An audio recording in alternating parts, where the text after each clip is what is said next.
Assalamualaikum warahmatullahi wabarakatuh. Izin memperkenalkan diri, nama saya Ani Putri Handayani, NPM 2201060001, Program Studi Tadris Matematika, kelas TPMA, semester 2. Di sini saya akan membahas tentang kecepatan rata-rata dan kecepatan sesaat, serta garis singgung gradien. Misalkan P adalah sebuah titik pada suatu kurva dan misalkan Q adalah sebuah titik berdekatan yang dapat dipindah-pindahkan pada kurva tersebut. Pandang garis yang melalui P dan Q disebut garis sekan. Ya, dapat kita lihat. Ini garis sekan atau tali busur. Garis singgung atau garis tangan di P adalah posisi pembatas jika ada dari garis sekan itu bila bergerak ke arah P di sepanjang kurva. Misalkan kurva tersebut adalah grafik dari persamaan Y sama dengan Fx, maka P mempunyai koordinat C, FC, titik Q di dekatnya mempunyai koordinat C plus H, FC plus H, dan tali busur melalui P dan Q mempunyai kemiringan M sek. Nah, di sini kita lihat kita menentukan gradiennya ya. Kita ketahui gradien itu merupakan garis yang melalui dua titik. Nah, titik itu jika melalui X1, Y1, dan X2, Y2, berarti kita dapat menyimpulkan dengan delta Y per delta X sama dengan Y2 min Y1 per X2 min X1. Nah, di sini X1-nya yaitu C, X2-nya C plus H, Y1-nya FC, Y2-nya adalah FC plus H. Nah, dengan menggunakan konsep limit yang telah kita pelajari pada bab sebelumnya, sekarang kita dapat memberikan definisi resmi tentang garis singgung, yaitu garis singgung pada kurva Y sama dengan Fx di titik PC FC adalah garis yang melalui P dengan kemiringan M tan sama dengan limit H menuju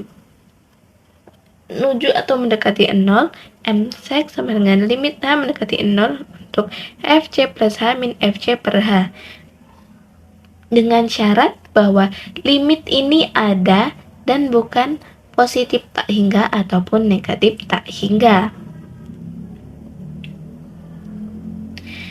Nah, contoh, carilah kemiringan garis singgung pada kurva Fx sama dengan X kuadrat pada titik 2,4. Penyelesaian M tan sama dengan limit H mendekati 0 untuk F2 plus H min F2 per H sama dengan, di sini kan tadi rumusnya adalah Fc plus H min Fc per H. Di sini X-nya itu 2, berarti C-nya adalah 2 sama dengan, maka di sini sama dengan limit H mendekati 0, 2 plus H kuadrat min 2 kuadrat per H. Maka diperoleh limit H mendekati 0, 4 plus 4H plus H kuadrat min 4 per H. Di sini kan 4 dikurang 4 itu habis, maka kita dapat menuliskan 4H plus H kuadrat per H. Nah, di sini kita keluarkan hanya, maka menjadi limit H mendekati 0, H kali 4 plus H per H. Nah, di sini kita bisa menghilangkan H untuk pembilang dan penyebutnya. Maka tinggal 4 plus H. Kita ketahui H itu kan bernilai 0, maka di sini 4 tambah 0 itu hasilnya adalah 4. Maka di sini 4. Nah, jika kita ingin mencari persamaan garis yang diketahui gradiennya, kita dapat menggunakan cara yaitu Y min Y1 sama dengan M X dikurang X1. Dari sini kita akan temukan kemiringan garis singgung pada kurva Fx sama dengan X kuadrat pada titik 2,4. Yang selanjutnya adalah kecepatan rata-rata dan kecepatan sesaat. Jika kita mengendarai mobil dari sebuah kota ke kota lain yang berjarak 80 km selama 2 jam, maka kecepatan rata-rata kita adalah 40 km tiap jam. Kecepatan rata-rata adalah jarak dari posisi pertama ke posisi kedua dibagi dengan waktu tempuh. Ini ya, di sini detik pertama atau waktu yang pertama dari 0, kemudian juga ini waktu pertama dan ini waktu keduanya. Nah, sebuah contoh yang lebih persis yaitu sebuah benda P yang jatuh dalam ruang hampa udara. Percobaan menunjukkan bahwa apabila mulai dari keadaan diam, maka P jatuh sejauh 16 T kuadrat feet dalam T detik. Jadi, benda jatuh sejauh 16 feet dalam detik pertama dan 60 feet selama 2 detik pertama atau pada detik yang kedua. Selama detik kedua, yakni dalam interval waktu mulai T sama dengan 1 sampai T sama dengan 2, P jatuh sejauh 64 dikurang 16 sama dengan 48 feet. Kecepatan rata-ratanya adalah di sini V rata-rata sama dengan 64 dikurang 16 dibagi 2 min 1. Ini waktunya ya. Tadi kan 2 detik dikurang 1. Nah, di sini sama dengan 48 feet per detik. Nah, begitu pula selanjutnya, yaitu selama interval waktu dari T sama dengan 1 sampai T sama dengan 1,5, benda jatuh sejauh 16 dikali 1,5 kuadrat min 16 sama dengan 20 feet. Kecepatan rata-ratanya adalah di sini V rata-rata sama dengan, ini ada kurungnya ya, ini jadinya 16 kali 1,5 kuadrat dikurang 16 per 1,5 min 1 sama dengan, yang tadi kan 16 kali 1,5 pangkat 2 dikurang 16 itu hasilnya 20.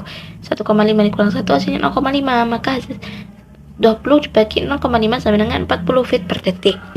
Nah, demikian pula pada interval waktu dari T sama dengan 1 sampai T sama dengan 1,1, T sama dengan 1,1 sampai dan T sama dengan 1 sampai T sama dengan 1,01, kita hitung kecepatan rata-ratanya adalah di sini sama dengan 16 dikali 1,01 pangkat kuadrat dikurang 16 per 1,01 min 1 terus min 1 sama dengan 0,3216 per 0,01, maka hasilnya adalah 3,2,16 feet per detik.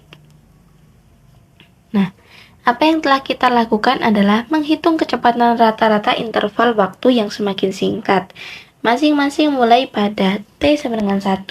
Semakin pendek interval waktu, semakin baik kita mengaproksimasi kecepatan sesaat pada saat T sama dengan 1. Dengan memperhatikan bilangan-bilangan yang kita peroleh tadi, yaitu 48, 40, 33,6, 32,16, kita boleh jadi menerka bahwa 32 feet per detik adalah kecepatan sesaatnya. Nah, tetapi marilah kita lebih persis. Misalkan bahwa sebuah benda P bergerak di sepanjang garis koordinat sehingga posisinya pada saat diberikan oleh S sama dengan Ft, pada saat C benda berada di Fc, pada saat yang berdekatan T plus H, benda berada di Fc plus H. Jadi kecepatan rata-rata pada interval ini adalah, yaitu V rata-rata sama dengan Fc plus H min Fc per H. Yang selanjutnya yaitu kita masuk ke definisi kecepatan sesaat, yaitu jika benda bergerak di sepanjang garis koordinat dengan fungsi posisi Ft, maka kecepatan sesaat pada saat C adalah sini V sama dengan limit H mendekati 0, V rata-rata sama dengan limit H mendekati 0 untuk Fc plus H min Fc per H, dengan syarat bahwa limit ini ada dan bukan positif tak hingga ataupun negatif tak hingga. Dalam kasus Ft sama dengan 16 kuadrat, kecepatan sesaat pada T sama dengan 1 adalah kita tetap mengacu pada contoh yang pertama tadi ya. Maka di sini Ft-nya sama dengan 16 Di sini V sama dengan limit H mendekati 0 untuk F. Ini kan T-nya sama dengan 1. Maka di sini F1 plus H min F1 per H sama dengan limit H mendekati 0, 16 kali 1 plus H min 16 per H sama dengan limit H mendekati 0, 16 tambah 32H plus 16H min 16 per H.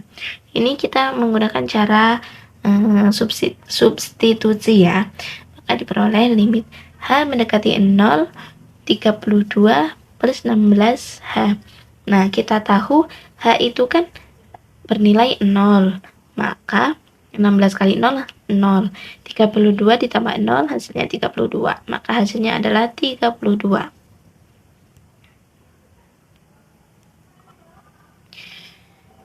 Jadi, laju perubahan kecepatan adalah satu dari sekian banyak laju perubahan yang sangat penting dalam kuliah ini. Kecepatan adalah laju perubahan jarak terhadap waktu. Laju perubahan lain yang penting bagi kita adalah kepadatan atau densitas suatu kawat, laju perubahan massa terhadap jarak, pendapatan marginal, yaitu laju perubahan pendapatan terhadap beberapa jenis produk, dan arus listrik, yaitu laju perubahan muatan listrik terhadap waktu. Laju-laju ini dan banyak lagi yang lainnya dibahas dalam soal-soal. Dalam masing-masing kasus, kita harus membedakan antara laju perubahan rata-rata pada suatu interval dan laju perubahan sesaat pada suatu titik.